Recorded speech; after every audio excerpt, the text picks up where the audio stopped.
Let's now discuss sample problem number 6. Determine the flexural strength of the beam shown below. The F prime C is equals to 27.5 megapascal. The value of your Fy, that is 230 megapascal. And we will going to use NSCP 2015. So for this one, hahanapin natin yung flexural strength ng beam natin. So in this case, instead of rectangular yung cross-section ng beam natin, we have a triangular section. So yung mga na-derive nating formulas ever since dun sa module natin, that is all based kung rectangular yung cross-section natin. Which is in reality, or dun sa actual field natin, halos rectangular naman talaga yung mga beam natin. And wala pa akong na-encounter na yung beam mo is triangular. So meaning to say, for the sake of discussion, theoretically speaking, we will just discuss the concept kung paano nangyayari o yung mechanism ng mga flexural strength natin dealing with irregular section, or let's say, we have a triangular section. Still, we have the same principle applied dun sa rectangular section natin. So dito naman, instead of using this kind of stress diagram na pakurba, and then yung height nun, nung ano natin, that is C. So si Whitney's, she proposed a certain stress diagram na instead na C, yung height ng compression block natin, that will become A at an intensity of 0.85 F prime C. So meaning to say, etong 0.85 F prime C natin na merong taas na A, it will be applied to a certain section dun sa beam natin. So with this, let's say, we are going to extend yung line natin dito. So meaning to say, from the cross-section itself, at a height of A, this will be your area ng compression block natin. So the area shaded, etong 0.85 F prime C natin na intensity ng stress, it will be applied on the entire cross-section. So if we were going to look that in a three-dimensional way, so let's say this is the area of your concrete, of your compression. So ito yung area ng compression natin. So kung titingnan natin siya in a three-dimensional manner, so ito yung ano natin. Ito yung mga intensity natin. Okay? So yung 0.85 F prime C natin, ito yan. Yung stress natin, it is applied to a certain area called A sub C. So with that, no, meron tayo ditong stress applied at a certain section which is 0.85 F prime C. So, if we were going to have the resultant ng compression natin, which is etong uniformly distributed na 0.85 F prime C, so you will have C, or yung capital C natin. So, capital C or equal to 0.85 F prime C or yung stress natin. So, yung stress natin, imumultiply natin siya sa area para maging kilonewton or para maging force. So, from that, yung T natin, ganoon pa rin. So, AS, F sub S. Next naman is, paano naman yung mga moment arm natin?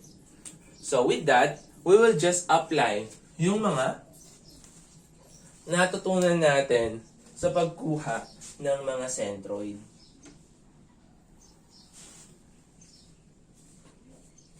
So, dito, so what is the centroid? So, let's say na dito maa-apply yung C natin.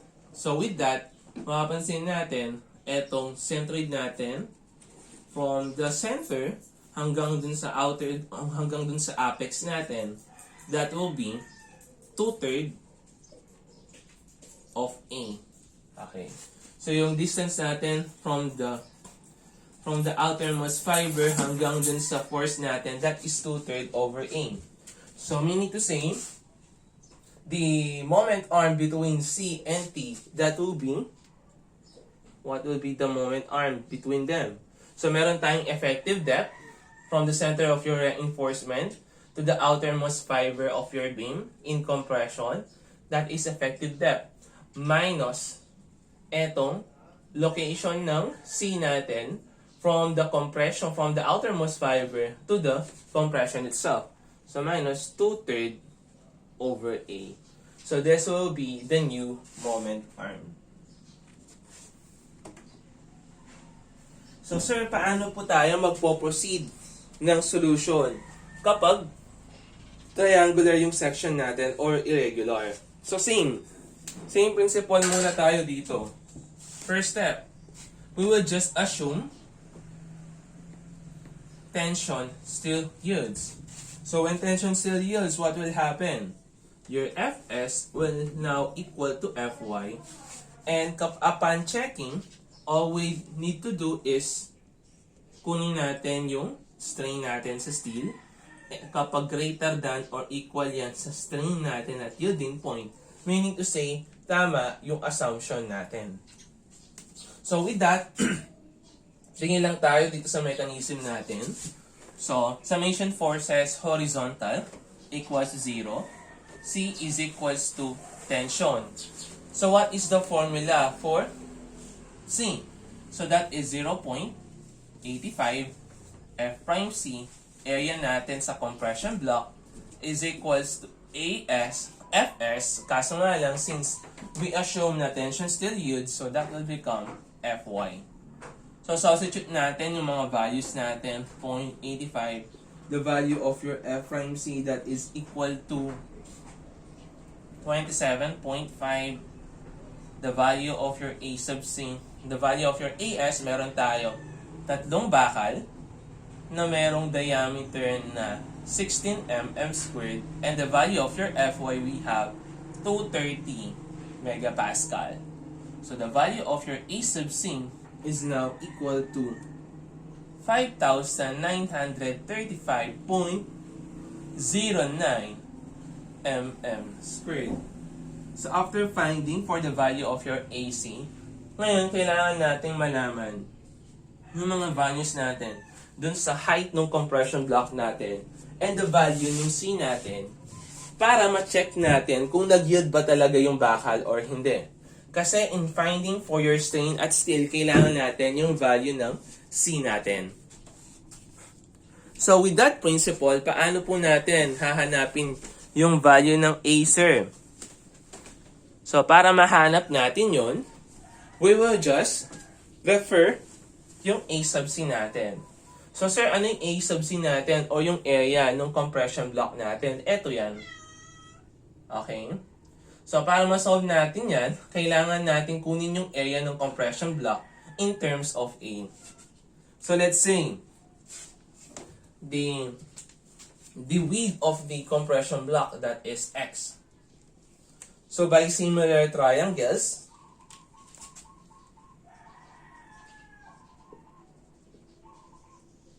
hanapin natin yung value niya. So we have yung height na A over X.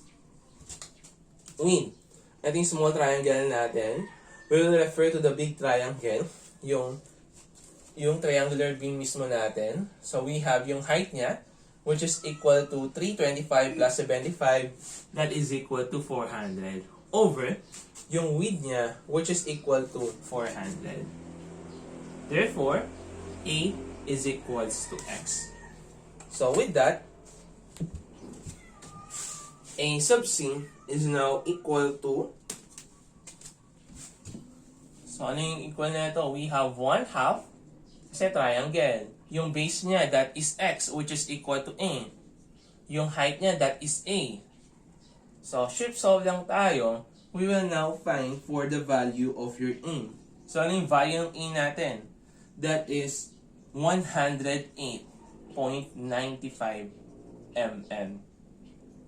Then, hanapin natin yung value ng C natin. That is 108.95 over yung beta natin. Since NSCP 2015 tayo, yung limiting value niya, that will become 28. Since yung 27.5, that is less than 28, so yung gagamitin natin beta, that is 0.85. So you will have a value of your C which is equal to 128.18 mm. Next, nakuha na natin yung value ng C natin. We will going to check yung assumption natin kanina if tension still will yield or not. So we will going to verify. So sir, paano po natin yun gagawin? We will just base our checking dito sa actual value ng actual string natin. So we have 0.003 multiplied by yung effective depth natin, that is 325 minus 128.18 over 128.18. So you will have a value which is equal to 0.00461. Next naman, yung strain natin at yielding point. So you will have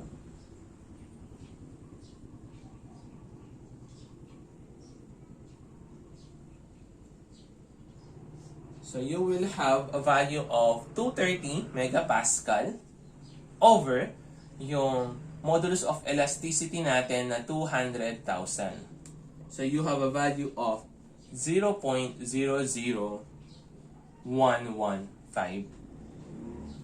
With that, let us compare the two values. So compare natin yung mga actual values natin.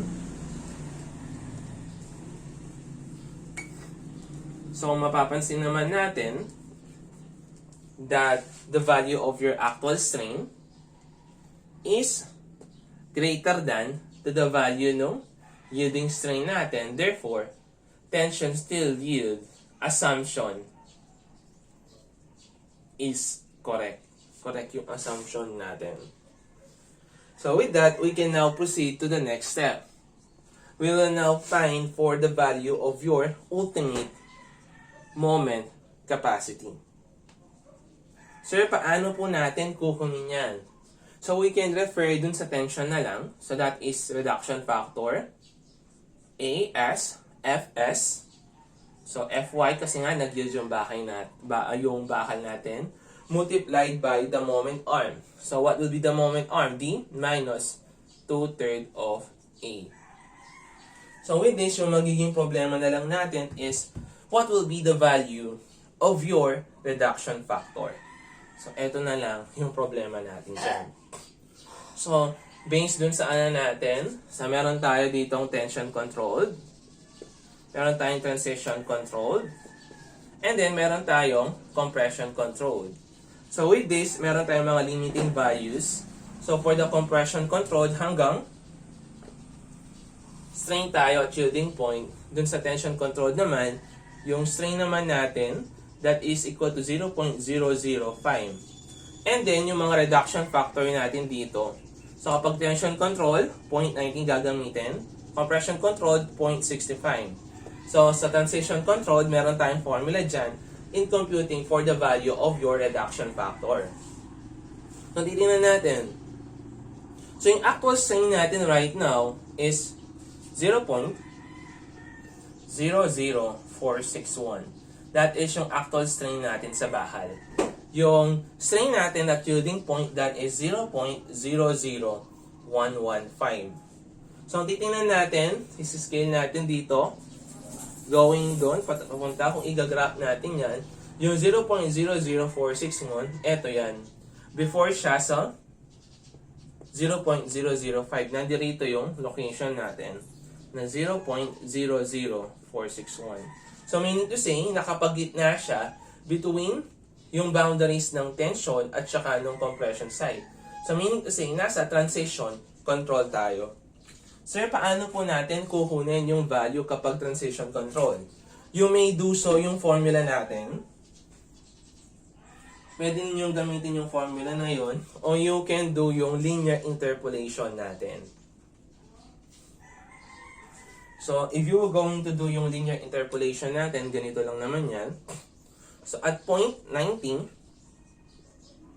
yung upper limit natin, minus, etong 0.65 over, yung upper limit na 0.19, minus yung reduction factor na hinahanap natin equals yung ano natin dito yung value na 0.005 minus etong yielding point natin na 0.0115 over 0.005 minus yung actual strain natin na 0.00461. So by shift solve, makukuha na ngayon natin yung reduction factor natin. Or you can use yung actual formula natin. So just what if kung nakalimutan ninyo yung formula ninyo dun sa board exam, you may do linear interpolation. So with that, insert lang natin yung mga values natin.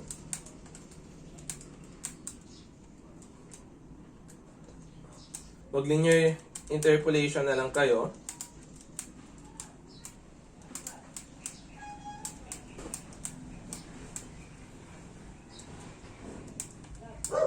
So you will have a value of 0.875. Again, you may do sa yung pagkuha ng mga formulas natin. Pwede nyo i-apply yan. But in our subject, no, mag-linear interpolate na lang tayo for the sake na makasave tayo ng memory. So with that, makukuha na ngayon natin yung ultimate moment capacity natin. So MU cup, that is 0.875 yung reduction factor natin. Yung area ng mga bakal natin, that is meron tayong 3 piraso ng 16 mm squared na bakal. And then, multiplied by yung Fy natin, which is equal to 230 megapascal. Yung effective depth natin, which is equal to, given naman, 325 minus 2/3 of your A. So, yung A na nakuha natin, that is 108.95. So, the value of your MU capacity, that is equal to 30.64 kilonewton meter. So, that will become your answer or the flexural strength of our beam. So, ganun lang kasimple yung pagkuha natin kapag flexural strength dealing with irregular section.